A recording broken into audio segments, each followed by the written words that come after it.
안녕하십니까. 2021년도 지방직 한국사 9급 우리 공개채용시험 필기시험 이제 해설 강의를 시작하도록 하겠습니다.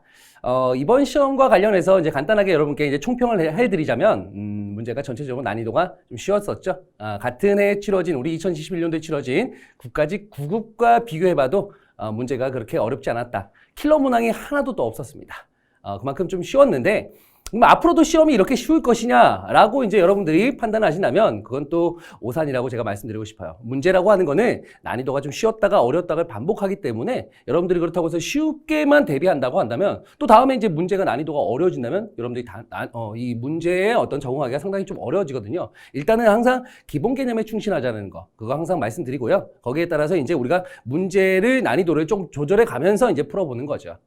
물론 쉽게 나오면은 좀 어렵게 공부하시는 분들이 조금 손해가 아닌가 싶기도 한데, 그래도 우리가, 어떻게 공부해야 되냐라고 한다면 항상, 정석대로 공부하시라는 거. 그걸 제가 여러분께 말씀드리고 싶습니다. 아시겠죠? 그러면 한 문제 한 문제씩 풀어보면서 우리가 정리해 보도록 하겠습니다. 자, 가보겠습니다. 저에 대한 소개를 간단하게 이렇게 좀 이렇게 보여드리겠습니다. 이렇게 정리하시면 보시면 되고요. 문제 풀어도 되죠? 우리가 문제 하나씩 풀어보면서 정리 한번 해보겠습니다. 자, 1번 문제예요. 다음에 해당하는 나라에 대한 설명으로 옳은 것은 이라고 나왔는데, 너무 쉽죠. 우리가 이제 이런 거 기출문제에서 너무 많이 봤잖아요. 그쵸? 은역이라고 하는 거는 이 나라의 달력이었었죠. 달력. 그쵸? 은역을 이용한다. 중국의 이제 고대 은나라의 달력을 이용했었고, 자, 제천행사가 있는데 제천행사 이름이 뭐랍니까? 영고라고 나왔어요. 영고. 이미 끝났습니다. 그쵸? 그리고 흰색의 옷을 숭상한다. 흰 옷을 숭상한다라는 거. 이런 것들을 봤을 때 나머지는 보지 않으셔도 됩니다. 그럼에도 불구하고 우리가 다른 내용들도 우리가 언젠가 또 시험에 출제될 수 있기 때문에 그래도 다른 것들도 이런 게 있었구나라는 걸 좀 파악하시면 좋을 것 같아요. 그렇죠? 어느 나라입니까? 부여가 되겠죠. 초기 여러 국가 중에서 부여에 해당한다라고 보시면 되겠습니다. 자, 그러면은 하나하나 살펴볼까요? 선지를 사람이 죽으면 뼈만 추려서 가족 공동 무덤이 못 가게 넣는다라고 하는 거, 안치한다. 이거 어디입니까? 옥저죠, 옥저. 가족 공동묘 골장제 또는 세골장이라고 불리는 풍습입니다. 두 번째요. 읍군이나 삼노라고 불리는 군장이 자기 영역을 다스렸다. 읍군 삼노, 읍군 삼노. 어디입니까? 옥저와 동해가 되겠죠. 옥저와 동해가 다 해당된다라고 보실 수 있습니다. 자, 가축 이름을 딴 마가우가 저가구가, 그쵸? 우리 부여란 나라는 기본적으로 연맹체였습니다. 연맹국가의 형태를 띠면서 왕은 존재하지만 각각의 지역을 다스리는 마가, 우가, 저가, 구가 같은 오부족 연맹체에서 나머지 부족들이 있었죠. 그 나머지 부족들, 조금 군장들이라고 하는데 그런 군장들을 뭐라고 한다? 마가, 우가, 저가, 구가, 가들이라고 부른다고 했었죠. 이게 정답이 되겠네요. 자, 천신을 섬기는 제천행사 천군, 하늘의 임금이다 해서 이건 천군이 있었고 각 지역마다, 각 국가마다 군장들도 따로 존재했었죠. 군장, 신지읍차라고 하는 이런 군장들 존재하면서 재정 분리 사회의 모습을 지니고 있다. 어디입니까? 사만이 되겠네요. 그렇죠? 사만이 되겠다. 쉽게 우리가 정답을 추려낼 수 있습니다. 몇 번입니까? 3번이 정답이 되겠죠? 오케이.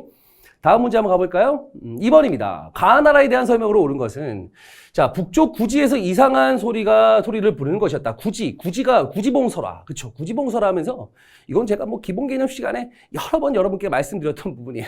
그리고 기출에서도 여러 번 나왔고요. 출제가 한 번만 됐으면은, 이거 여러분 봤습니까? 이렇게 얘기할 텐데, 여러 번 나왔던 거예요. 구간에서 이 말을 따르면 모두 기뻐하면서 노래하고 춤을 추었대요. 자줏빛 줄이 하늘에서 드리워져 땅에 닿았다. 그 줄이 내려온 곳에 따라가 붉은 보자기에 쌓인 금으로 만든 상자를 발견하고 열어보니 해처럼 둥근 황금알 6개. 이거 여러 번 나왔죠. 황금알 6개. 자, 그래서 모두 어린아이가 있었는데 가장 큰 알에서 태어난 수로, 그쵸? 이 나라의 짱이죠. 6개의 어떤 황금 보자기에 쌓인 아이가 있었는데 그 중에 가장 맞이가 이제 수로였다. 그쵸? 우리가 이거는 육가의 연맹체, 가야 연맹체에서 금관가야의 우리가 시조가 바로 수로가 되겠죠. 수로, 김수로 왕이 되겠습니다. 어디입니까? 가야 지역이에요. 가야죠. 가야에 대한 내용이다라는 겁니다. 가야 아니면 금관가야가 되겠죠. 수로가 왕이 올라서 가를 세웠다라고 하니까 그 중에서 수로 왕이 금관가야를 세웠다라고 볼 수가 있습니다. 자, 그러면 한번 정답을 찾아보겠습니다. 자, 해상교육을 통해 우수한 철을 수출하였다. 이게 정답이죠, 중개목을 통해서, 그렇죠? 낭랑과 외 등등의 나라들과 중개목을 통해서 번성했었고요. 우리가 이제 금강가야가 있던 지역이 김해 지역 아니겠습니까? 그렇죠? 김해 지역이니까 변호사가 활발했었다. 변호사가 활발했다는 것은 그만큼 이제 또 경제력이 매우 좋았던 국가임을 우리가 알 수 있다라는 거죠. 그렇죠? 두 번째 보겠습니다. 박석김 씨가 교대로 왕위를 세습했다. 요거는 이제 신라죠. 신라 중에서도 이사금 시대 때. 이사금 시대 때 이제 원래 신라의 토속 이제 부족이었던 박씨가 있었고, 그 이후에 이제 저기 울진 쪽에서 왔던 석탈의 세력, 석씨 세력이 있었고, 그 다음에 김해 지역에서 올라왔던 김할지 세력. 요때부터가 이제 이사금 시대 때 떡을 깨물어가지고, 그렇죠. 박씨, 석씨, 김씨가 교대로 왕을 하는 이런 모습을 보이고 있었던 게 신라인데, 신라 이사금 시대다라고 이제 우리가 볼 수가 있지요. 3번 경당을 세워서 학문과 무예를 가르쳤다. 이거는 어디입니까? 고구려가 되겠죠. 고구려. 경당이 언제부터 세워졌냐에 대해서는 뭐 이제 우리 사료에 보면 이렇게 나와 있죠. 삼국사기에도 평양천도 이후에, 그렇죠? 평양천도 이후라니까 평양천도가 장수왕 때 아니겠습니까? 그 장수왕 이후라고 볼 수가 있지만 어쨌든 정확한 건 아니에요, 그렇죠? 근데 평양천도 이후에 전국에서 전국 지방에서 글 읽는 소리가 끊이지 않았다 이렇게 얘기 나오거든요. 바로 이게 경당을 언급하고 있다라고 보시면 되겠습니다. 정삼회의는 어디? 백제죠. 백제 귀족회의였습니다. 귀족회의. 선출식으로 뽑는 이런 백제의 어떤 귀족회의의 어떤 시초가 되는 게 정삼회의다라는 거죠. 백제가 되겠습니다. 지금 나라를 묻는 문제니까요. 뭐 쉽게 금강가야 한다면 1번으로 우리가 추려낼 수 있다라는 겁니다. 됐죠? 다음 가보겠습니다. 3번입니다. 가에 들어갈 기구로 옳은 것은 이라고 나왔어요. 가에 들어갈 기구. 고려시대 중서문화성과 중추원의 고위관료들. 자, 중서성의 고위관료들이라고 한다면 2품 이상 정도 되겠죠. 2품 이상이었던 재신과 중추원의 2품 이상의 관료였던 추밀. 이들이 모여갖고 대략 12명 정도입니다. 12명 정도 모여갖고 도병마사와 뭐였죠? 식목도감이죠. 이건 뭐 식목도감의 역할을, 기능을 묻는 것도 아니고 그냥 이렇게 식목도감이라고 하는 이러한 기구를 그냥 묻는 문제예요. 도병마사. 이거는 군사 문제를 논의하는 곳이었고, 그렇죠? 고위관료들이 군사 문제를 논의했었고, 요거는 법식과 절목, 그래서 식목이었죠. 법식과 절목인데 주로 이제 법을 만드는 것이었다는 거. 법을 만드는 곳이었다. 사실 고려란 나라는 기본적으로 관습법에 의해서 유지되는 나라였지만 그래도 필요한 법률들은 바로 이 식목도감이라는 곳에서 이제 제정하였다라고 볼 수 있어요. 우리 도감이란 거 알고 있죠? 뭐 많이 나오잖아요. 전민, 변정, 도감 이런 거 뭐예요? 임시기구를 얘기하잖아, 그치? 그러니까 법식과 절목과 법을 조금 제정하던 그런 곳이랬다. 당률을 참조해서 72개조로 정리했던 게 바로 이제 식목도감에서 하던 역할입니다. 그렇죠? 어렵지 않죠? 정답은 몇 번? 4번이 정답이네요. 뭐 기능을 묻는 것도 아니고 그냥 기구를 묻는 겁니다. 우리가 앞에서 3, 4는 뭡니까? 곡식과 화폐 출납 담당이죠. 주로 회계 담당이라고 했습니다. 상서성은 이제 중서문화성 아래에 있었던 집행기구였습니다. 그렇죠? 이 상서성 아래에 이제 6부를 두었었죠. 이병, 호형, 예공이라고 하는 이러한 6부를 두었다. 원래는 이호, 예병, 형공으로 이제 이어지는 건데 특히 이제 고려 같은 경우는 이제 군사력이 강하다 보니까 병부를 이제 두 번째다 두었다고 했죠. 그래서 이호, 예병, 형공이 아니고 이병, 호형, 예공이었습니다. 병이 두 번째였어요. 그렇죠? 서열상 두 번째였다라는 거. 그거 좀 약간 참조하시면 좋을 것 같아요. 어사대 같은 경우는 관리 감찰, 뭐 풍속 교정 이런 거 담당했던 기구가 어사대고 이런 것들 어렵지 않습니다. 정답은 4번이에요. 다음 4번 문제 가보겠습니다. 가에 대한 설명으로 옳은 것은 이라고 나왔어요. 건국초부터 북진 정책을 추진한 고려는 발해를 멸망시킨, 그쵸? 고려는 고구려를 계승해서 이제 북진 정책을 이제 감행하기 시작했죠. 그래서 평양을 서경이라고 하면서 상당히 이제 중요한 지역으로 이제 이렇게 우대했었다라는 거죠. 그 중에서 이제 고려는 또 발해를 멸망시켰던, 발해는 또 어떤 나라? 고구려를 계승했던 나라. 이 발해를 세웠던 대조영은 고구려 귀족 출신 아니겠습니까? 그렇죠? 그러니까 발해도 역시 고구려 계승한 나라였는데 발해를 멸망시킨 가가 어떤 국가냐라는 건데 뭐 이건 쉽죠. 926년도에 거란에 의해서 멸망했다라는 거 우리가 뭐 쉽게 알 수 있습니다. 뭐 연도까지는 모르더라도 대략적으로 10세기 초 926년도 거란에 의해서 멸망당했다. 그럼 멸망당한 다음에 이제 발해가 어떻게 했습니까? 뭐 후발해라든가 뭐 정왕국 같은 이런 어떤 나라를 세우면서 발해 부흥운동을 했었지만 결국 실패로 끝났고 정왕국의 이제 대광형 같은 발해 이제 왕족이 이제 유민들을 끌고는 고려 왕건에게 투항을 하게 되잖아요. 그렇죠? 투항을 하게 된다. 그러니까 한 934년도쯤에 투항을 하게 됐고, 그럼 당시 왕건이 이걸 따뜻하게 맞아주면서 이런 왕족들에게 자기까지 내려다 주기도 했었다라는 거. 우리가 뭐 쉽게 알 수 있는 그런 내용들입니다. 뭐 밑에 보시면 손과 대립했기도 했고요. 거란이, 그쵸? 이런 것들은 뭐 잘 알고 있으니까. 자, 그렇다면은 이 거란과 거란을 견제했다라는 거 봤을 때, 자, 보겠습니다. 이 나라는 어떤 나라? 강조의 정변을 구실로 고려를 침략했다. 그쵸? 이거는 거란 2차 침략 때인데? 거란 2차 침입 때 구실을 마련했던 게 바로 이제 강조의 정변이었죠. 저 침략. 그쵸? 2차 침략에 하나의 구실을 제공했던 게, 당시 강조라는 동북면 병마사였던 강조가 목종을 패하고 현종을 세우는 일이 벌어지자, 어디 감히 신하가 왕을 세우냐? 왕을 함부로 패하고 지가 왕을 세우냐? 라고 하면서 이제 거란이 이제 거기에 명분을 가지고 침략을 해왔죠. 쥐들이 뭔데? 우리가 뭐 왕을 패하던 말던, 그쵸? 물론 뭐 왕을 패하는 건 우리 고려 내정 아니겠습니까? 어쨌든 내정적인 부분으로. 왜 거란이 그런 이유로 쳐들어왔죠? 그쵸? 1차 때, 당시 서희가 말발로, 그쵸? 거란 장수를 이제 야간에, 약간 말로 이제 어떻게 녹여가지고 강동 육주라고 하는 땅을 얻었죠. 이게 서희의 외교난판 아니겠습니까? 그리고 조만간에 이제 거란을 찾아가겠다는데 고려가 안 찾아온 거야. 열받은 거죠. 얼마나 기다렸냐? 대략적으로 한 17년을 기다렸습니다. 993년도에 이제 당시 거란 장수였던 소선영이라는 인물이 왔는데 1010년도까지 이제 소식이 없는 거죠. 소식이 없는데 부글부글 끓고 있는 거죠. 한마디로 고려가 당시로 치면은 먹튀였던 거야. 거란의 입장에서는. 그러니까 이제 거란이 이제 이걸 갖고 명분을 가지고 쳐들어온 거죠. 알겠죠? 당시 현종이 나주까지 피난 가는 그런 사태가 벌어지기도 했었지요. 자, 두 번째, 고려의 동북 구성을 돌려달라고 요구했다. 이건 누굽니까? 이건 여진이죠, 여진. 우리 고려 숙종 때 여진이 자꾸만 북방에 나타나서 국경 근처에 나타나서 약탈지를 일삼으니까 당시 숙종이 누가에게 윤관의 건의를 받아서 이제 별무반이라고 하는 특수부대를 만들었었죠. 신기군, 신보군, 항마군 들어봤었죠? 요 세 개의 부대를 만들면서 이제 여진 침입에 대비했었는데 여진 토벌을 하려고 했었는데 이후에 예종 때 가서 이제 여진을 토벌했죠. 그리고 여진 지역에다가 동북 구성을 쌓았습니다. 근데 여진이 자기 지역에다 쌓은 성이니까 돌려주세요 라고 했죠. 그러자 고려에서는 어떻게 했냐? 알았다. 돌려줄 테니 조건이 있다. 조공을 해라. 우리 고려에게 조공을 한다면 돌려주겠다는 거죠. 그래서 조공이라고 하는 조건으로 이제 돌려주게 됩니다. 반환을 해줬죠. 근데 여진이 어떻게 했어요? 갑자기 부족을 통합하더니 금이란 나라를 세우고 우리에게 사대를 요구합니다. 당시의 집권자가 누구였다? 이자겸, 척준경 같은 이러한 문벌 귀족들이었었다. 그들은 그 사대를 받아들였죠. 조공을 받다가 조공을 해야 되는 상황이 벌어진 거야. 여기에 이제 이자겸이 여진의 금나라의 군사를 등에 업고 왕위를 찬탈하려고 하는 이자겸의 난이라고 하는 사태가 벌어지기도 했었지요. 자, 다루가치는 몽골어로 감찰관의 뜻이죠. 이거는 이제 다루가치는 정확하게 말씀드리면 몽고 1차 침략 때부터 이제 파견되었던 이제 몽골의 감찰관이라고 보시면 되겠습니다. 알겠죠? 요거는 이제 몽골과 관련이 있는 거고요. 쌍성 총관부를 둬서 천령 이복의 땅을 지배하였다. 물론 이 몽골이 세웠던 나라가 뭐였죠? 원이라는 나라죠. 원의 나라는 기본적으로 고려란 나라를 유지해주게 했습니다. 많은 그래도 원 간섭기, 그렇죠? 내정을 간섭하기 시작했어요. 그 중에서 내정 간섭도 했지만 일부 고려의 일부 지역을 자신들의 직할령으로 이제 가져갔었다라는 겁니다. 대표적인 게 이제 동령부를 평양에다 설치하고는 자비령 이북을 이제 자기들이 가져갔었죠. 게다가 탐라총관부를 제주에 설치하고 이제 뭐 했다? 제주도 지역을 자신의 영역으로, 직할령으로 가져갔다. 물론 지금 방금 말씀드린 두 개는 돌려줍니다.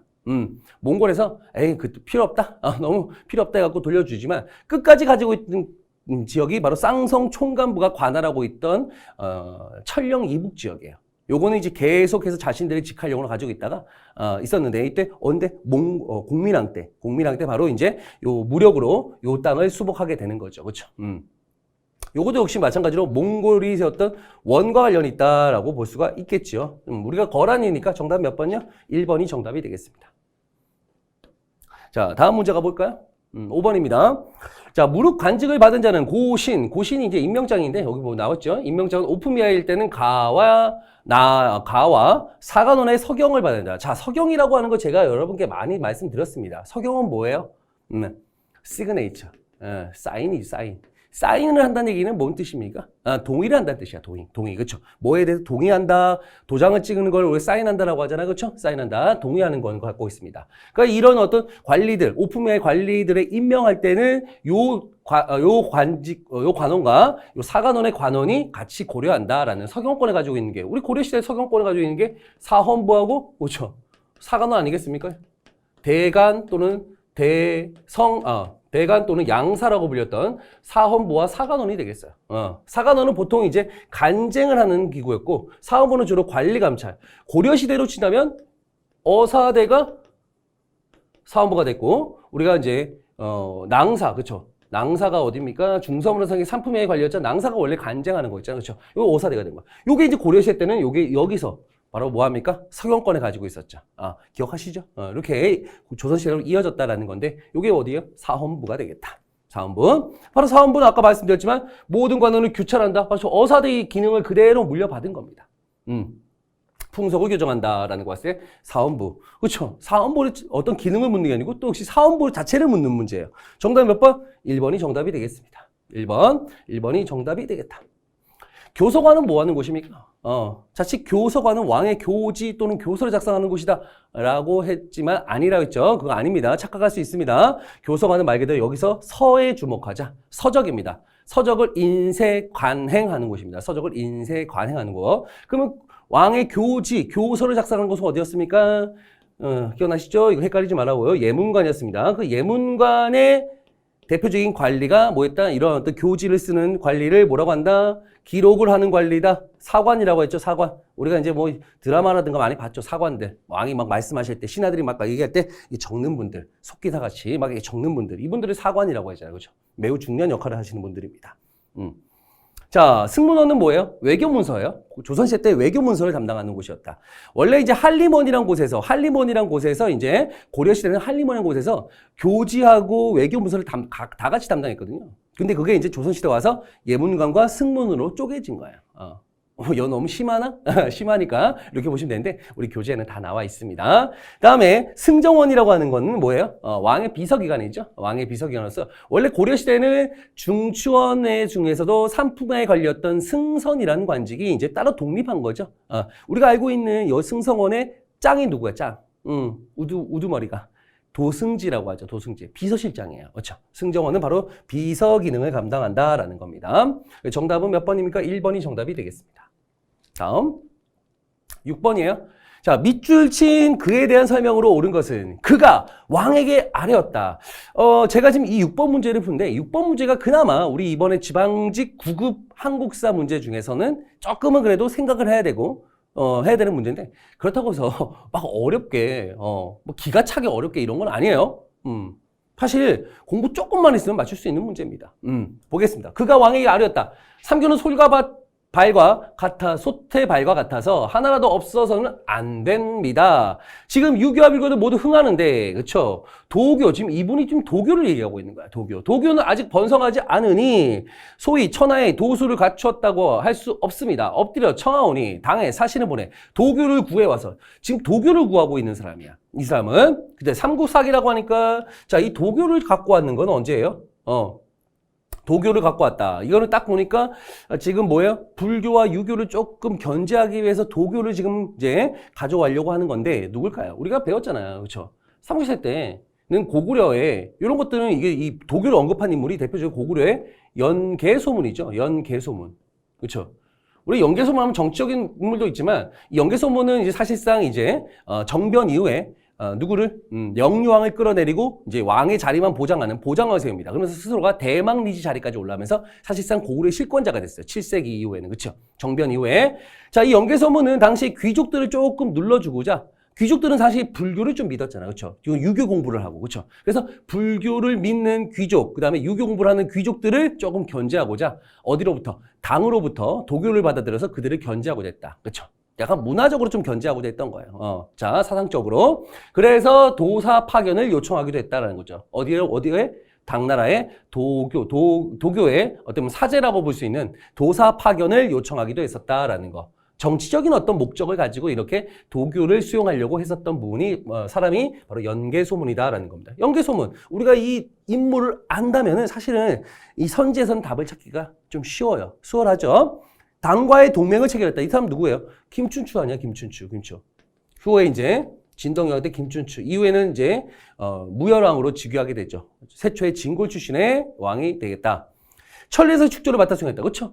당시 정변 일으키기 전에는 영유왕의 명을 받아서 당의 침입을 대비하기 위해서 어디다가 부여성에서 비사성에 이르는 요동 지역에다가 비사성에서 부여성에 이르는 요동지역에 뭐의 천리장성을 축조했었죠.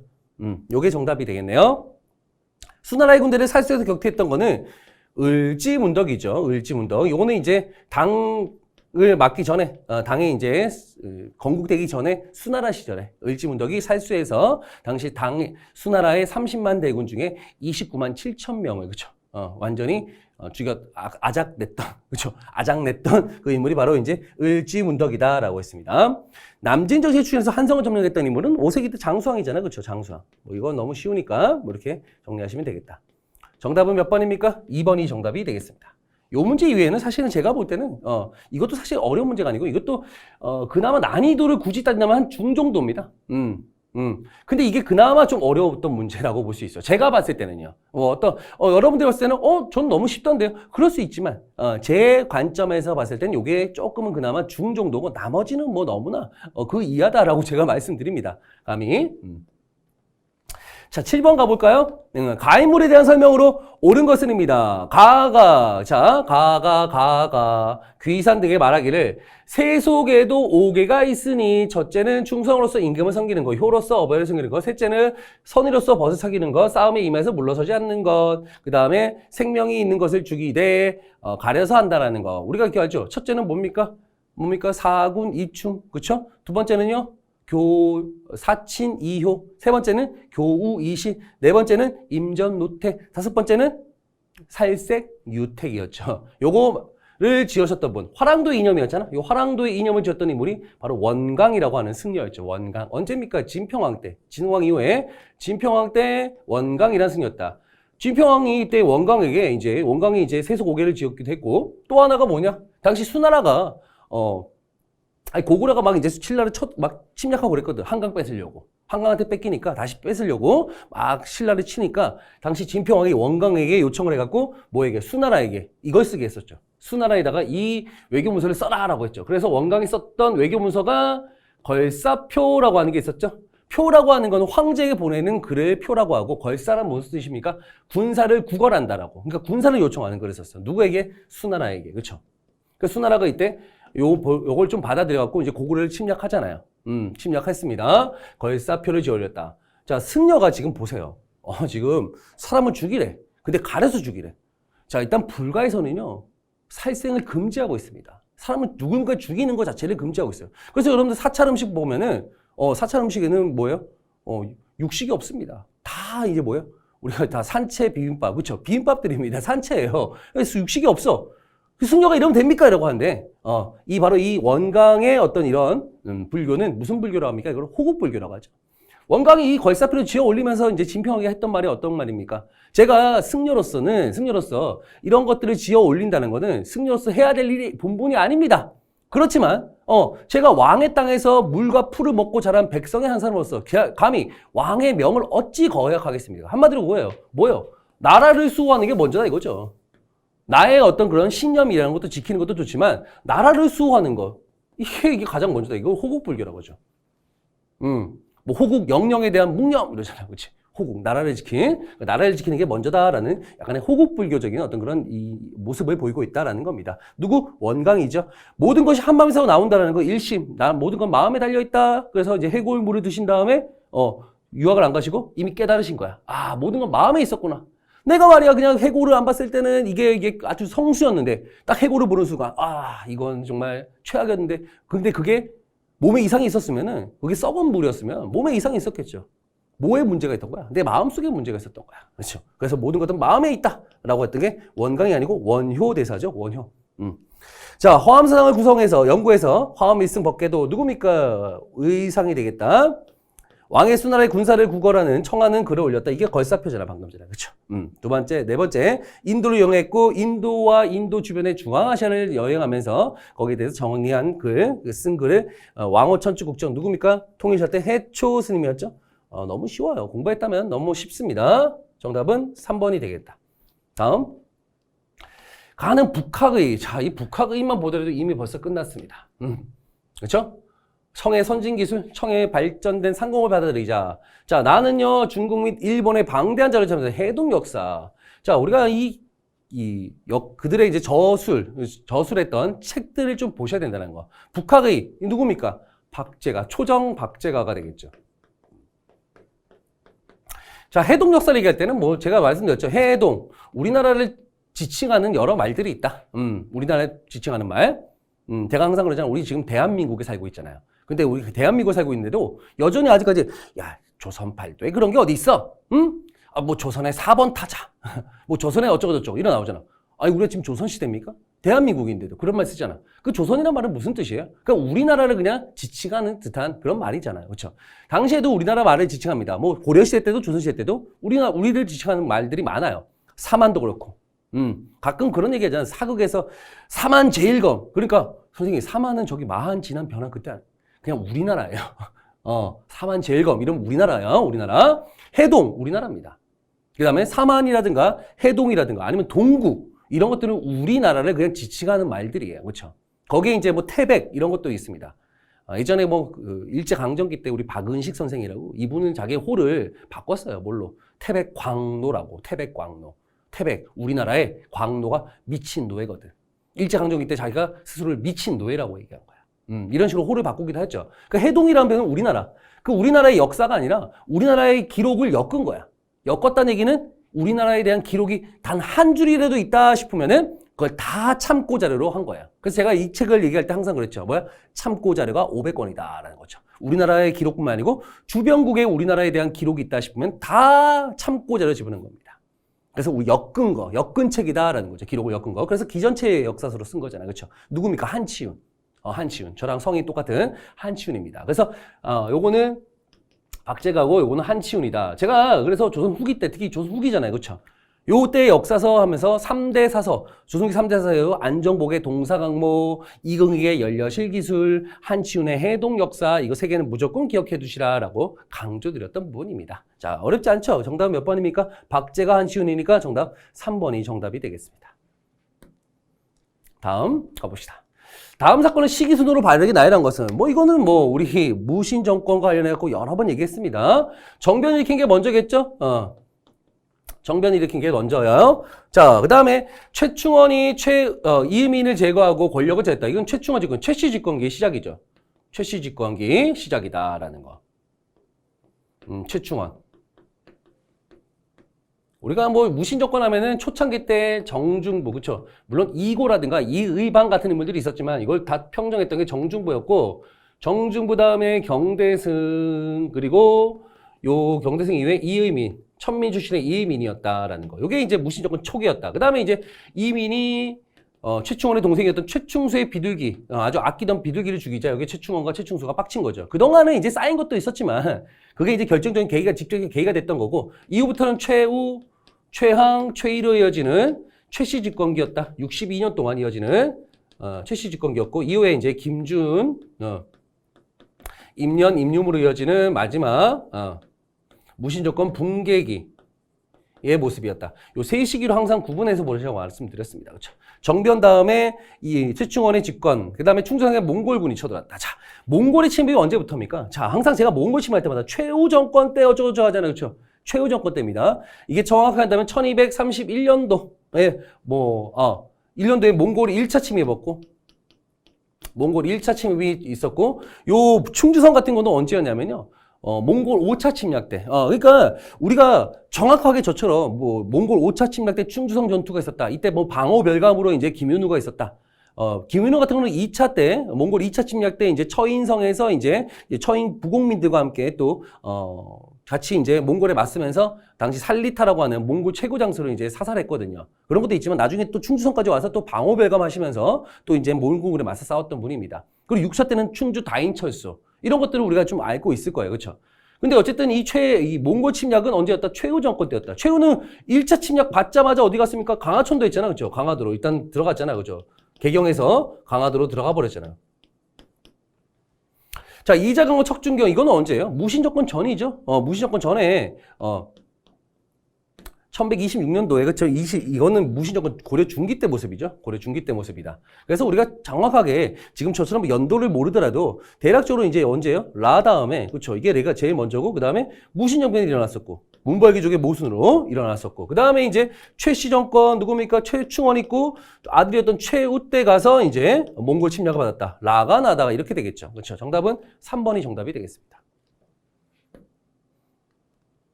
자, 가지역에 대한 설명으로 옳은 것은 나는 사만의 음덕을 입어서 대업을 이루었답니다. 가는 수덕이 순조로워 우리나라의 지맥이 뿌리가 되니 대업을 만대에 전할 땅이다. 왕은 추나 추석 4계절의 중간달에 그곳에 100일 이상 머물러서, 자, 이거 맨날 제가 수업 시간에 말씀드려요. 100일 이상 머물러라고. 그만큼 이 지역은 중요한 지역이에요. 중요한 지역이다라고 하는 거죠. 고려사니까 고려에 누군가가 얘기했던 거네. 왕이 딱 뭐니까 왕이 얘기한 건데, 가지역은 참 우리나라의 수덕이 순조로워가고 아주 지맥이 뿌리가 되니까 정말 대업을 이룰 수 있으니까. 수도는 내가 개경으로 정했지만, 그렇죠? 개경으로 정했지만 이건 역시 예전에 우리가 또 고구려에 또 계승한 나라 아니겠니? 그래서 나라 이름도 고려라고 했잖니. 근데 고구려의 수도가 어디였니? 평양이었지. 평양 역시 개경만큼 중요한 서울이다. 서경이라고 이제 칭한 거죠. 평양을 서경이라 칭하면서 이곳을 이제 왕들이 수도인 개경을 머무를 게 아니고 최소한 1년 중에 100일은 이곳에 머물면서 북진 정책, 우리 고구려에 다시 옛 땅을 되찾은과 동시에 이곳을 계속 지켰으면 좋겠다라는 왕의 바람이 있었죠. 이게 이제 우리 태조 왕건, 고려 태조 왕건이 훈요 10조에다가 남긴 글입니다. 그렇죠? 유언서 같은 거잖아요. 태조 왕건의 유언서 같은 거, 훈요 10조. 자, 그러면 이 가지역은 어디죠? 서경 지역이었죠. 옛 지명으로 하면 평양, 현 지명도 평양이잖아. 그렇죠? 자, 이곳에 대장도감을 설치해서 대장경을 만들었다. 이거 8만 대장경인데. 요즘에 그거 알아요? 저기 8만 대장경이 지금은 어디에 보관되어 있습니까? 저기 경남에 있는 합천군에 있는 해인사 장경판전에 보관되는데, 최근에 그거를 이제 원래는 공개를 안 했거든요. 혹시나 이게 이 오래된 우리 문화재, 이 세계유산이 또 혹시나 흠이 갈까봐. 근데 최근에 이제 몇십 명씩, 한 20명 단위로 해갖고 이제 요거를 이제 열람할 수 있도록 이렇게 이제 조치가 한다고 하더라고. 저도 조만간 한번 가볼까 하고 생각 중입니다만 이게 예약을 해야 되기 때문에 쉬울지는 모르겠습니다. 지켜봐야 갈 수 있을지는 지켜봐야 될 것 같아요. 이 8만 대장경이잖아, 그렇죠? 다시 만든 거. 몽골의 침입에 대비해서 우리 부처님의 힘으로 이 몽골의 침입에 대비하자라는 역시 호국불교 정신에 입각해서 이제 강화돼서 만들었다. 아까 우리가 언제 최후 정권 때 만들었던 거잖아, 그렇죠? 최후 정권 때 만들었던 거기 때문에 이거는 굳이 말씀드리면 최후 정권 때였다. 왕을 하자면 왕은 뭐 사실은 왕은 이제 고종이란 왕이었었죠. 뭐 큰 의미는 없습니다만은 무신 정권 때 왕들은 사실상 뭐 힘이 없었죠. 그냥 꼭두각시에 불과하고 실질적으로 이제 무신들이 이제 권력을 장악했던 시기였으니까. 진우리 이곳의 수선사 결사운동. 제가 이거 어디라고 했습니까? 순천이라고 했죠. 순천 송강사. 아름다운 곳이다. 제가 이제 가끔 여름 여행지로서 가끔씩 가던 곳이었습니다. 순천 송강사. 아름다운 사찰이에요. 순천 송강사. 여기가 이제 진울이 이제 창시했던 조계종의 본찰이 있는 곳입니다.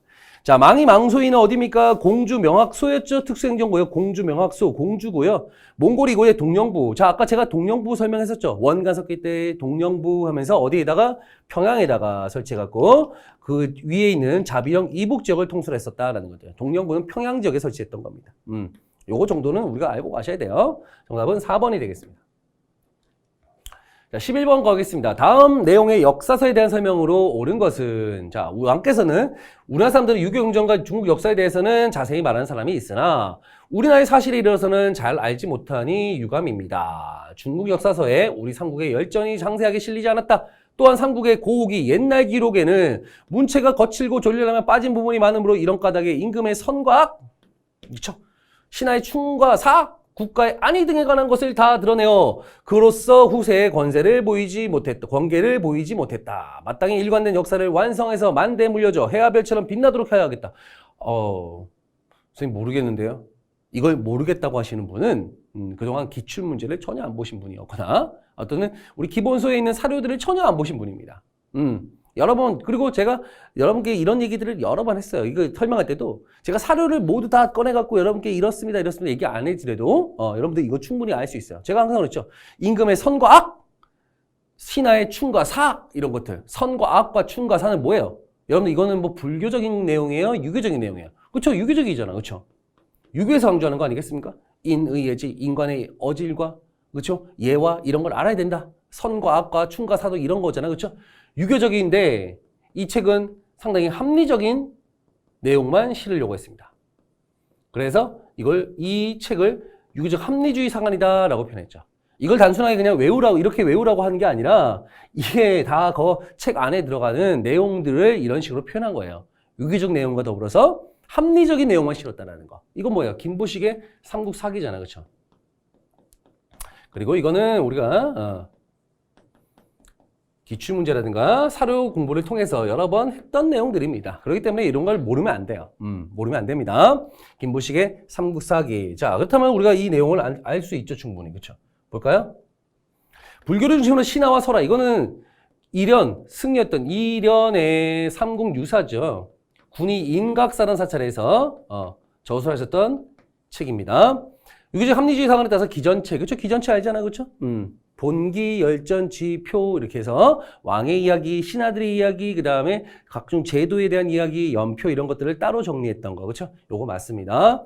단군조선은 우리 역사의 시작으로 본 통사이다. 일단 통사라는 거, 그 다음에 그 통사인데 단군조선. 그렇죠? 고조선을 이제 우리나라의 시초로 보는 거. 뭐예요? 조선시대 때 쓰여졌던 동국 통감이죠. 성종 때 쓰여졌던 동국 통감, 서거정 등이 이제 썼던 거죠. 자, 진흥왕의 명마다 거칠부. 이건 진흥왕 때 썼던 6세기 때 뭡니까? 우리나라 역사 국사가 되겠네요. 그렇죠? 거칠부의 국사. 우리가 뭐 근초고왕 때는 뭐 고흥의 서기 이런 거 있잖아. 그렇지? 정답은 몇 번? 요거 정답 2번이 되겠습니다. 다음 갑시다.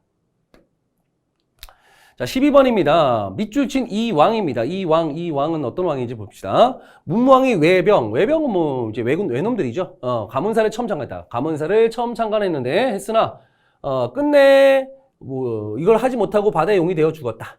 이에 즉위한 이 왕이, 그쵸? 이에 뒤이어 즉위한 거야. 그 문무왕의 아들이겠네, 그쵸? 공사를 마무리했다. 금당 돌계단 아래 동쪽에 향해서 구멍을 하나 뚫어주었으니 용이 절에 들어와서 돌아다니게 하려고 마련한 것이다. 유언에 따라서 유고를 간직해 둔 것은 대왕암이라고 했다. 그쵸? 그러니까 아버지가 이제 문무왕이잖아. 문무왕이 이제 뭘 했죠? 업적이 삼국통일을 완성하시잖아. 삼국통일을 완수했죠. 676년도. 자, 이러면서 가문사란 사찰, 나의 뭐 여러분 백성들의 은혜에 감사하다 했는데 이거 참관하지 못했는데 아들이 제가 아버지 은혜에 감사하는 의미로 다시 짓겠습니다. 이런 거죠. 아버지 은혜에 감사합니다. 가문사. 지금 여기 터만 남아 있습니다. 저도 이제 이곳에 한 3번 정도 갔다 왔거든요. 보면은 지금 터만 남아 있는데 이 가문사란 사찰에 지금 남아 있는 게 가문사지 3층 석탑이 2개가 있거든요. 쌍둥이 석탑이에요. 쌍둥이 석탑이 2개 있어요. 대표적인 통일신라의 대표적인 전형적인 3층 석탑의 모습이에요. 이중기단의 3층 석탑이 되겠거든요. 요 서찰하고 요거 아버지라고 할 수 있는 요 문무왕의 대왕암하고 연결이 돼 있어요. 물길이. 제가 그 물길에 따라서 한번 걸어가 봤거든요. 대략 한 2km 정도 되거든요. 한번 가봤습니다. 가봐갖고 했더니 진짜 이어져 있는 것 같더라고. 그쵸? 물론 뭐 많이 정확하게 이제 한 거 아니지만 대략적으로 연결되어 있는 듯한 걸 제가 직접 목격했습니다. 자, 보시면은 이거 누구예요? 신문왕이잖아, 아들. 그쵸? 신문왕. 아들인 신문왕. 왕문신이라고. 왕문신. 자, 건원이란 독재된 연호다. 법화왕이죠. 6세기 법흥왕 때고 뭐 너무 쉬운 거니까 국학을 설립해서 유학을 교육했다. 국학 설치 맞죠? 이게 정답이고 백성에게 처음으로 정전 지급했던 거는 신문왕 이후죠. 성덕왕이라는 왕이었죠. 진고춘 처음 왕에 올랐던 거는 우리 문무왕의 아버지라고 하시는 김춘추. 무열왕이죠. 무열왕. 그렇죠? 정답은 몇 번? 2번. 자, 다음 갑시다. 밑줄 친 왕의 재위관에 있었던 사실로 옳은 것은 자, 왕은 노론과 소론, 남인들을 두루 등용했으며, 그쵸? 젊은 관료들을 재교육했고, 그래서 초계문신제, 뭐예요? 초계문신제가. 초대한대요. 너희들을 계몽해주겠대. 너희들을 계몽해주려고 내가 너희 초대한다. 어떤 문신들? 젊은 문신들. 정확하게 한다면 뭐 40세 이하의 당화관들을 대상으로 했다라고 하죠. 40이 넘어가면 고집이 세지거든. 우리가 40을 뭐라 그래요? 불혹이라고 하잖아. 지금하고는 물론 다르죠. 그렇다고 지금 40 됐다고 해서 불혹이 뭡니까? 유혹에 넘어가지 않는 거야. 좋은 말로는 유혹에 넘어가지 않는 걸 불혹이라고 하지만 좀 나쁘게 표현하자면 고집을 꺾지 않는 거죠. 유혹에 넘어가지 않으니까 누가 얘기해도 안 넘어가는 거야. 고집이 센 거죠. 그래서 아마도 이때쯤에 정조란 왕이 젊은 애들, 얘들은 말해봤자 안 처먹어. 안 들어먹으니까 젊은 애들을 이제 자기 왕권 강화기 기구라고 할 수 있는 규장각. 원래 이제 도서관으로 지었던 건데 이 규장각에서 이제 교육을 좀 시켰던 거죠. 정조가 되겠습니다. 정조. 뭐 어려운 거 아니니까. 그렇죠? 서울 출신의 유능한 인사들. 누구 있었습니까? 유득공. 발해고를 썼던 유득공, 그 다음에 이덕무, 청장관 전서라고 하는 백가산을 저술했던 이 이덕무라든가, 아니면 박제가, 우리 아까 앞에 봤죠? 북학을 통해서 청과의 무역을 확대해야 된다라고 말했던 박제가 같은 인물들. 요분들이 서울 출신들이거든. 그치? 이들을 이제 규정과 검서관에 등용하기도 했었다라는 걸 봤을 때 뭐 너무 쉽습니다. 이런 쉬운 문항이 나올 거라고는 생각은 못했지만 정조입니다. 동학이 창세된 거는 정확하게 말씀드리면 1860년이거든요. 철종 때입니다. 대전 해통, 정조는 대전 통편이었습니다. 그 전까지 정조는 앞에 언제였습니까? 성종 때 경국대전이 있었고, 할아버지였던 영조가 속대전을 편찬했어요. 그쵸? 다시. 워낙 이제 시기가 크니까. 근데, 신하들이 마음대로 왔다 갔다 한 거야. 인용을 할 때마다 경국대전을 인용하기도 하고, 속대전을 인용하기도 하고, 자기들 마음대로 하니까, 안 돼!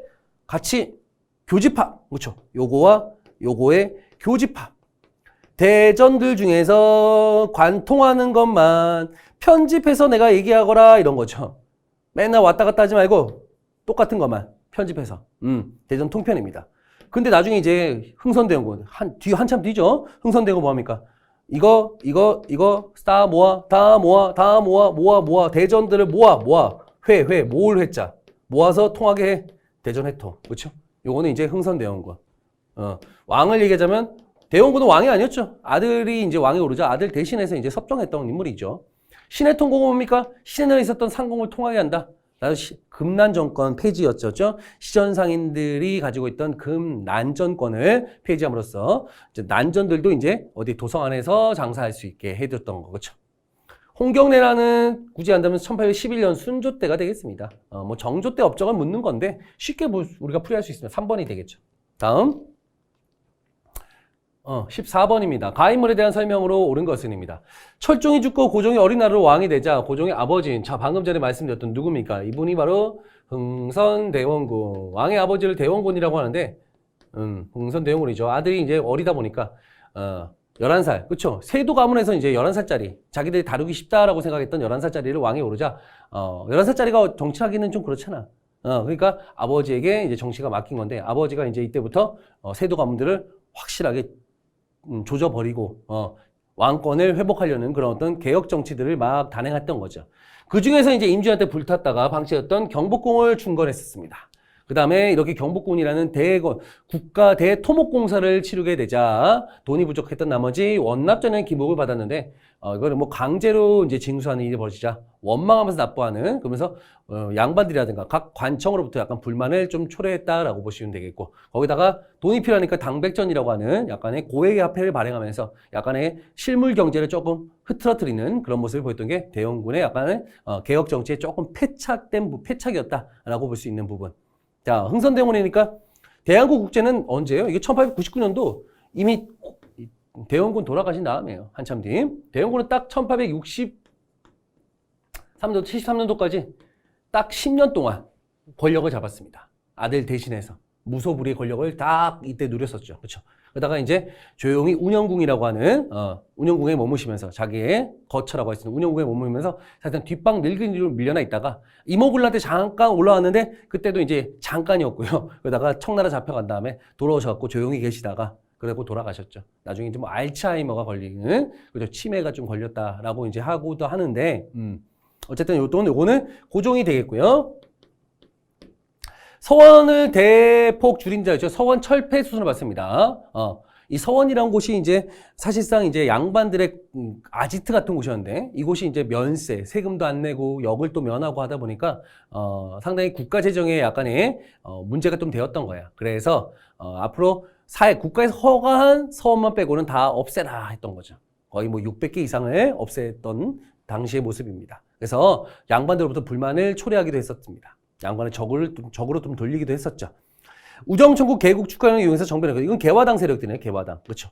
김옥균, 박영효, 홍영식과 같은 개화당 세력들, 개화당 세력들 또는 급진개화파 세력들이었습니다. 황춘선의 조선인을 가져와서 널리 유폐했던 게 김홍집이었죠. 1880년 2차 수신사로 갔다 왔던 김홍집이 이때 황준센, 청나라 외교관 황준센의 책이라고 할 수 있는 중생을 가져들어오면서 당시에 이제 이걸 통해서 이제 미국과 조약을 체결하는 하나의 또 배경이 되었다라고 알 수 있는 거죠. 그렇죠? 정답은 2번이 되겠습니다. 자, 15번입니다. 가단체 활동에 대한 설명으로 옳은 것은 탑골공원에 모인 수많은 학생과 시민이 독립선언식을 간행하고, 자, 탑골공원 뭐 제가 맨날 얘기했었잖아요. 그쵸? 독립선언식 거행하고 만세를 불렀다. 만세시는 전국으로 확산되었고, 이 운동을 계기로 독립운동과 사이에는 독립운동을 더욱 조직적으로 전개하자는 공감대가 형성됐고, 가가 만들어졌다. 뭡니까? 대한민국 임시정부죠. 임시정부. 자, 임시정부는 구미위원부를 설치하는 등 적극적으로 독립운동을 펼쳐나갔다. 물론 뭐 처음부터 통합된 게 아니라 상하이에 만들어진 임시정부가 있었고, 연해주에 만들어진 대한국민회의라는 정부가 있었고, 그 다음에 이제 우리 본토에는 물론 형식적으로 상징적으로 만들어진 정부인 한성정부가 있었다. 통합의 결과 5개월의 논의 끝에 통합해갖고 상하이에다가 대한민국 임시정부를 만들었다. 그죠? 상하이에다가 임시정부를 만들었다라는 겁니다. 이때 상하이에다 만든 이유는 바로 이제 외교를 통한 독립운동을 펼치고자 했었던 겁니다. 지금 임시정부 얘기하고 있는 거예요. 대동단결선언 요거 하는데, 이건 1917년도, 그렇죠. 언제? 3.1운동 전에 발표했던 겁니다. 당시 상하이에 있었던 우리 독립인사들이 있습니다. 여기 이제 베이징 인사들이 조금 건너와갖고, 신한혁명당이라는 걸 만들었는데, 굳이 그거까지 알 필요 없고요. 이때 만들어진 대동단결선언은 1917년에 발표된 뭐 신규식이라든가, 뭐 신채호, 이런 분들이 이제 여기 다 가담하셨습니다. 근데 이제 공화주의를 표방했던 그런 어떤 내용이 되겠다. 우리가 대동단결선언의 내용을 간단하게 이제 좀 언급을 하자면 이 내용이에요. 순종이 삼보를 포기한 날이라고 나와요. 순종이 삼보가 뭐냐면 토지, 정치, 인민을 얘기하거든. 지금으로 치면 뭐 주권의 3요소 이런 거 있잖아요. 그렇죠? 국가의 3요소 이런 것처럼 뭐 주권, 영토, 국민 이렇게 얘기하듯이 마찬가지로 순종이 삼보. 그러니까 이 삼보를 포기한 날이 언제냐? 바로 당시 인민과 정치와 토지를 뺏긴 날이 언제냐? 1910년 8월 29일. 즉 우리가 국권을 피탈당한 날, 일제에게 피탈당한 날. 그때부터 우리가 이제 그날 당일이 바로 황제권 소멸의 때야. 이제 황제라는 그게 없어. 황제권 소멸의 때고 민권 발생의 때고. 그래서 그걸 기준으로 그 전은 구한국이었어. 구한국 최후의 날이 새로운 한국, 즉 신한국의 최초의 날이다라고 이제 언급하고 있습니다. 이게 이제 뭐예요? 대동단결 선언입니다. 이게 나중에 이제 3.1운동에 영향을 끼치게 되는 거죠. 지금 이거는 3.1운동 이후잖아. 그쵸? 국내 연락을 위해서 교통국 두었다. 연통제 교통국. 너무 쉽잖아요. 그쵸? 군자금 모금하고 독립자금을 거두기 위해서. 독립군을 양성하기 위해서 신흥문학교. 이건 신민회가 되겠네요. 조정혁명 선언을 강령으로 의열단이 전개했던 건 의열단이 되겠습니다. 의열단. 뭐 이런 것들은 구별할 수 있겠죠. 충분히. 그쵸? 정답은 몇 번? 2번. 다음. 16번입니다. 이거는 이제 흥선대원군 시기 때 이제 통상 수교 거부 정책의 어떤 그 과정들을 좀 보여주는데, 제너럴 셔먼호 사건은 자 요거하고 요건 광성보에 공격해서 이제 어재현이 광성보에서 이제 미국의 군대를 막아냈었죠. 이거 기억나잖아. 그 앞에 무슨 사건이 있습니까? 사이에 병인 박해, 병인 양요, 그 다음에 여긴 제너럴 셔먼호, 그렇죠? 병인 박해, 제너럴 셔먼호, 병인 양요. 요게 이제 이렇게 배경이 되는 거고, 그렇죠? 그 다음에 이제 요게 이렇게 배경이 되는 거고. 그 사이에 있던 게 뭡니까? 68년에 있었던 오페르트, 독일 상인 오페르트가 당시 흥선대원군 실권자였던 흥선대원군 아버지였던 충남 덕산 지역의 남영군, 그쵸? 남현군, 흥선대원군 아버지입니다. 남현군 묘를 약탈해갖고 흥선대원군과 통상 수교를 좀 하려고, 통상을 좀 약간 교류하고자 약간의 약탈질을 했었죠. 이게 바로 이제 오페르트가 당시 실권자 흥선대원군 아버지였던 남현군 묘를 도굴 하다가 미수에 거쳤던 사건이야. 미수에 거쳤던 사건. 그쳤던 사건. 여기 오페르트 도굴 사건이다. 뭐 총도 한번 쉽게 3번이 되겠죠. 홍범 14조는 이거 언제냐면요. 2차가 복역됩니다. 2차 가복 때쯤에 발표했던 거고요. 운효가 초지진을 포격했다라고 하는 거, 이거는 나중에 75년도 강화도 조약의 배경이 됐던 사건이고요. 차별대에 불만을 품은 군인들이 이목을 일으킨 건 82년도. 지금 이거를 전혀 지금 이제 모르겠다라고 하는 수험생분들은요, 이걸 지금 볼 게 아니라 기본서라든가 개념 공부를 더 하셔야 돼요. 그렇죠? 이게 지금 이것도 모르는 상태에서 일단 우리가 기출 문제부터 푼다라는 거는 말도 안 되는 얘기죠. 지금 이게 전혀 이해가 안 됩니다라고 하는 분들은 기본이 안 돼 있는데 기출 문제부터 보고 문제 푼다고 해서 갑자기 답이 찾아집니까? 아니에요. 기본 개념이에요. 항상 제가 근현대사 같은 경우는 항상 무슨 관계? 인과관계가 있다고 했잖아요. 지금 이거는요, 선생님 이거 어떻게 공부합니까? 있잖아요. 이 근현대사는 기본적으로 모든 사건과 사건이 연결되어 있어요. 사건이 터진다. 그럼 사건이 있으면 배경이 있고 전개 과정이 있고 결과가 있습니다. 그 결과가 다음 사건의 또 원인이 되기도 해요. 이런 식으로 계속 연결이 됩니다. 그리고 연결고리를 찾아가고 공부해야 되기 때문에 지금 이거는 사실 어렵다라고 보기는 쉬워요. 쉬운데 공부가 안 된 거지. 그럼 공부를 더 해야겠죠. 그게 포인트야. 정답은 몇 번? 3번입니다. 쉬운 문제. 이거는요, 하 중에 하입니다. 하 중에 하. 이걸 틀린다면은, 이분은, 이 시험에서 사실상 합격하기가 힘들다. 완전 힘들다라고 볼 수 있어요. 이거는 하 중에 하입니다. 이건 아마 제가 볼 때 공부해간 친구들이 본다면 정답률은 제가 볼 때 99%일걸요? 1%는 뭐냐? 아마도 뭐 마킹을 잘못한 친구들? 아마도 저는 그렇게 봅니다. 진짜 모르고 한 친구들은 아예 공부 안 하고 그냥 시험만 본 친구들. 그런 친구들이 틀릴 수는 있겠죠. 자, 17번입니다. 밑줄친 이 단체에 대한 설명으로 옳은 것은, 자, 보겠습니다. 1920년대 국내에서는 일본과 타협해 실익을 찾자는 자치운동이 대두되었다. 비타협적 민족주의자들은, 자, 절대통일을 외치는 분들이죠. 이를 경계하면서 사회주의되고 연대하고 됐다. 사회주의하고 연대하려고 했어. 여기에 사회주의 되겠던 정우에서 선언했죠. 타락되지 않는 한 적극적으로 너희들과 제휴할 수 있다. 타락된 게 누군데? 타협하는 민족주의자들이죠. 한마디로 일본의 지배를 인정하고 그 안에서 자치하자라는 자치론자들, 즉 친일파로 회유됐던 분들, 밀정들, 이런 사람들입니다. 그 중에서 근데 이들이 그래서 그런 얘기 했잖아. 그들 빼고, 그러니까 말 그대로 타락되지 않는 타락된 애들 빼고 합자. 그래서 너희들과는 우리가 연대할 수 있다라고 했던 겁니다. 그래서 제휴를 했고 1927년도에 그들이 제휴해주고 해서 이 단체가 만들어지죠. 이 단체는 신간회가 되겠다. 너무 쉽죠? 신간회. 조선물산 장려를 해주게 물산장려운동. 아니죠. 물산장려는 일단 1920년대부터입니다. 이거는 1927년도에서 31년도까지 유지됐던 단체가 되겠고요.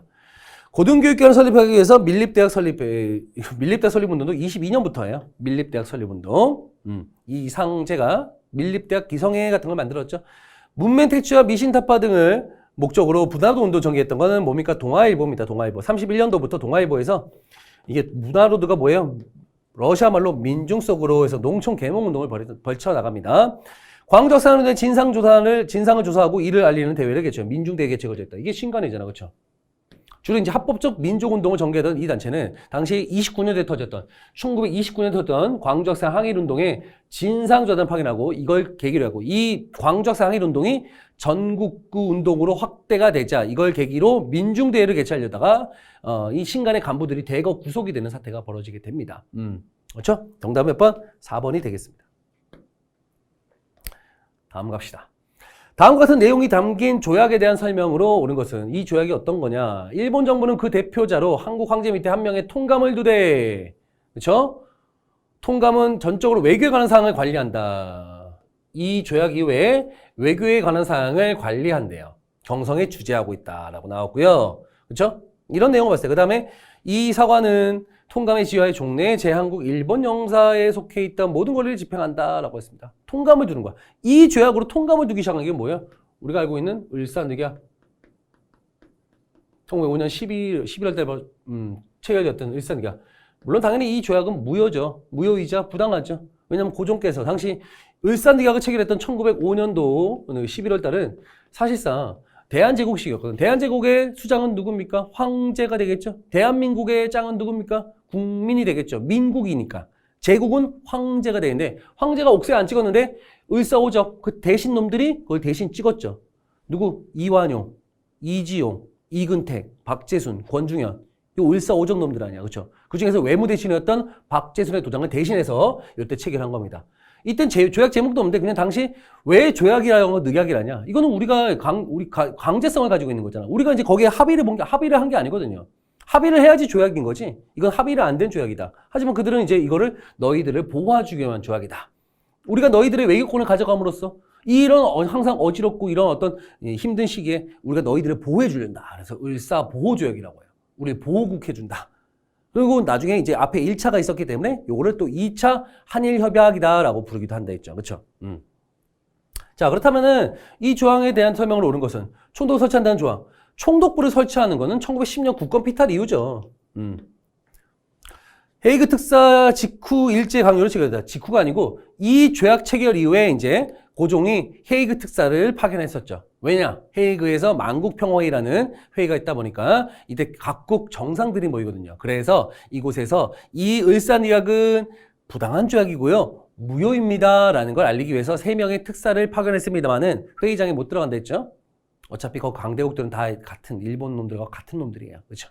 미국, 영국 마찬가지인 거지. 자, 방공령 시행 전에 미리 통보해야 한다는 합의가 설정됐다. 이거는 1883년도 있었던 조일 통상 장정이 되겠고요.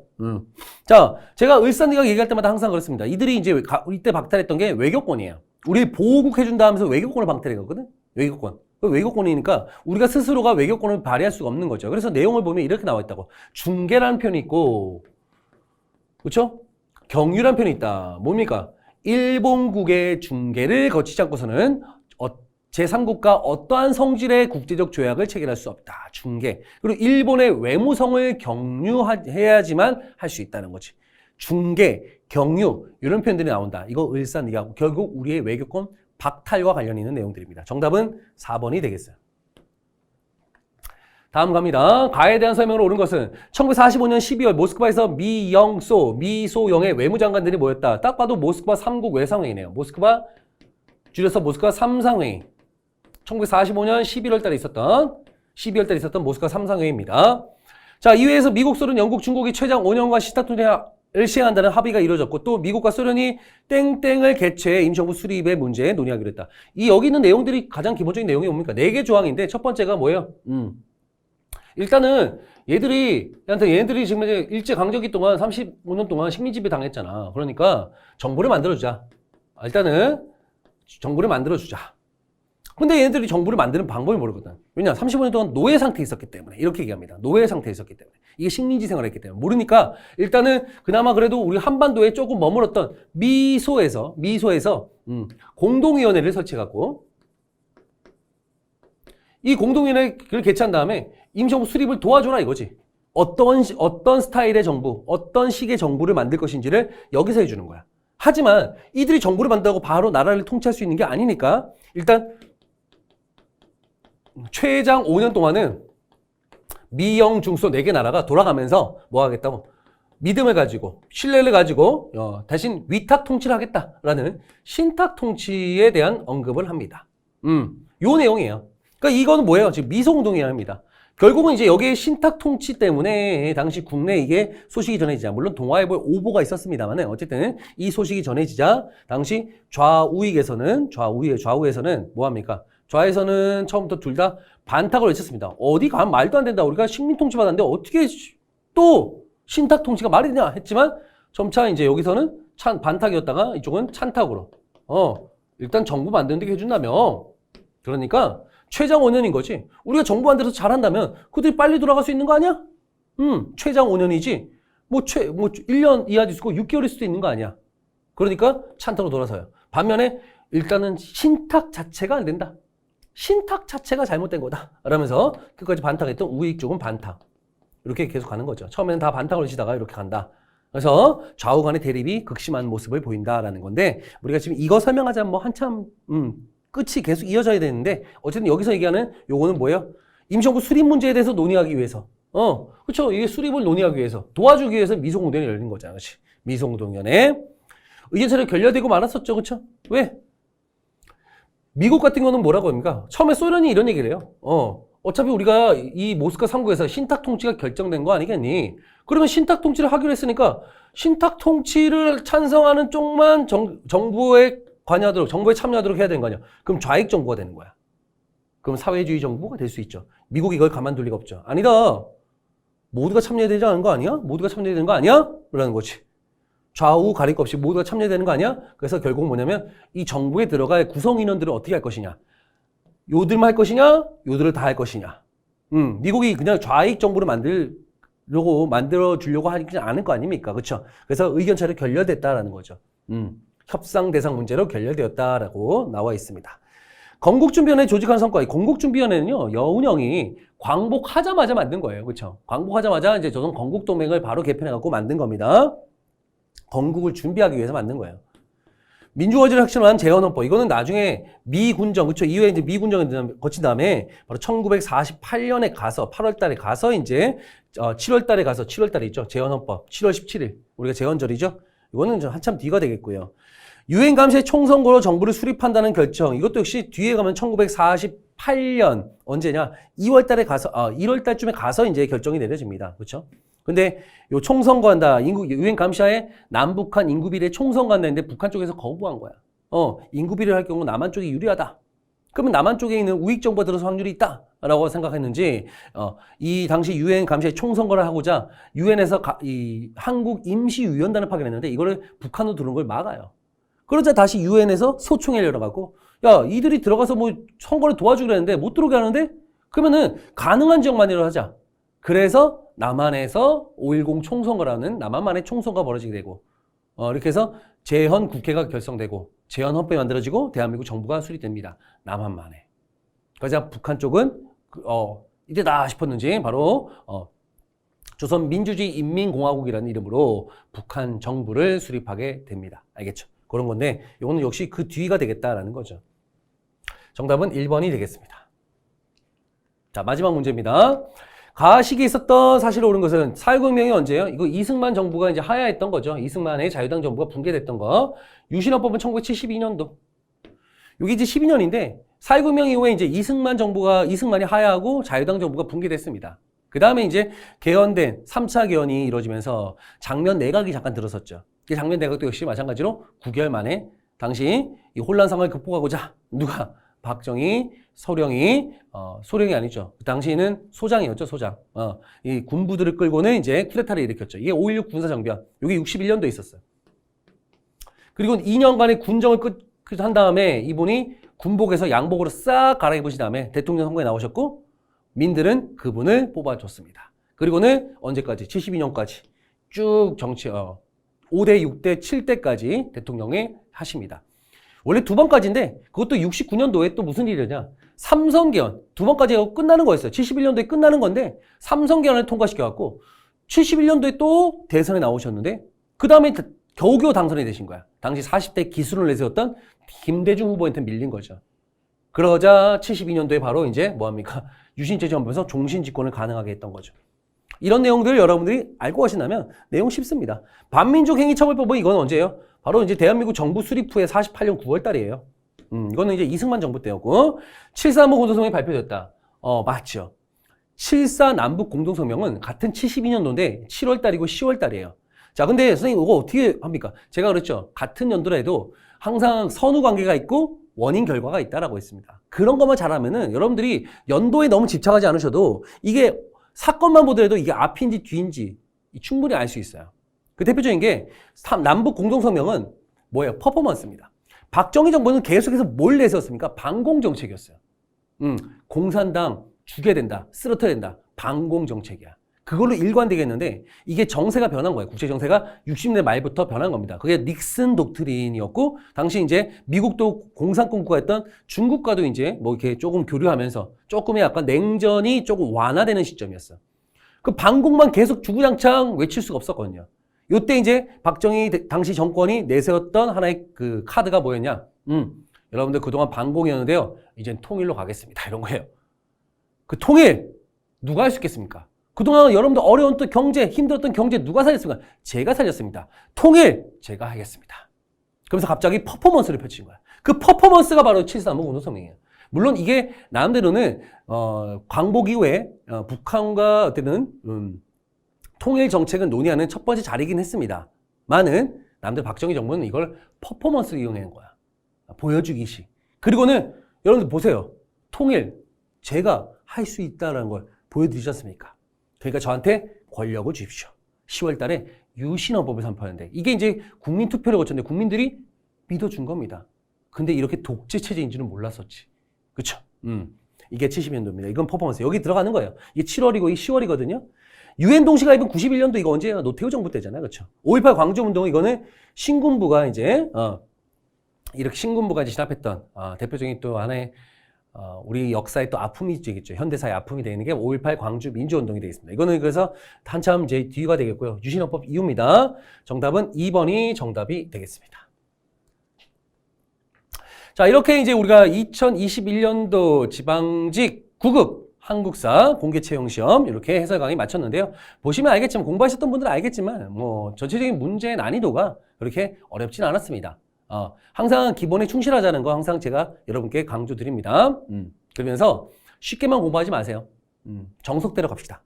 정석대로 가면은 어떠한 문제 난이도가 나와도 여러분들은 거기에 충분히 대처할 수 있는 능력을 키우실 수 있을 겁니다. 아시겠죠? 자, 그러면 우리 또 다음에 또 우리 강의에서 또 뵙고요. 또 해설 강의가 있으면 또 찾아뵙도록 하겠습니다. 감사합니다.